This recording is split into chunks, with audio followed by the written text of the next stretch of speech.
আপনাদের সকলকে অনেকক্ষণ ধরে দাঁড়িয়ে আছেন তো ক্ষমা পাচ্ছি, কারণ রাস্তায় সেই পরিমাণে ভিড় ছিল, মানে বলতেই পারছিলেন না, তার জন্য অনেকক্ষণ ধরে দাঁড়িয়েছেন, সেই জন্য অসংখ্য ধন্যবাদ আপনাদেরকে সকলকে মাথা নিচু করে ধন্যবাদ। আমি আপনাদের ভোট চাইতে আসিনি, আমি শুধু আপনাদের আশীর্বাদ চাইতে এসেছি। আশীর্বাদ দেবেন তো?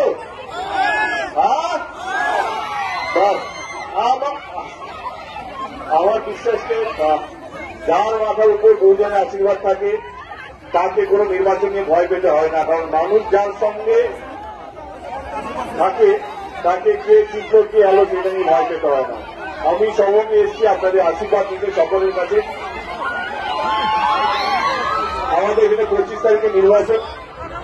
আপনাদের যদি মনে হয় যে আমাদের দল, আমাদের নেত্রী এবং আমাদের মানবদার সভাপতিকে এমএলএ এবং আমি গত 10 বছর ধরে যে ঠিকঠাক কাজ করে থাকি, তাহলে আপনারা জানেন 25শে মে নির্বাচন, 25শে মে কাকে ভোটটা দিতে হবে।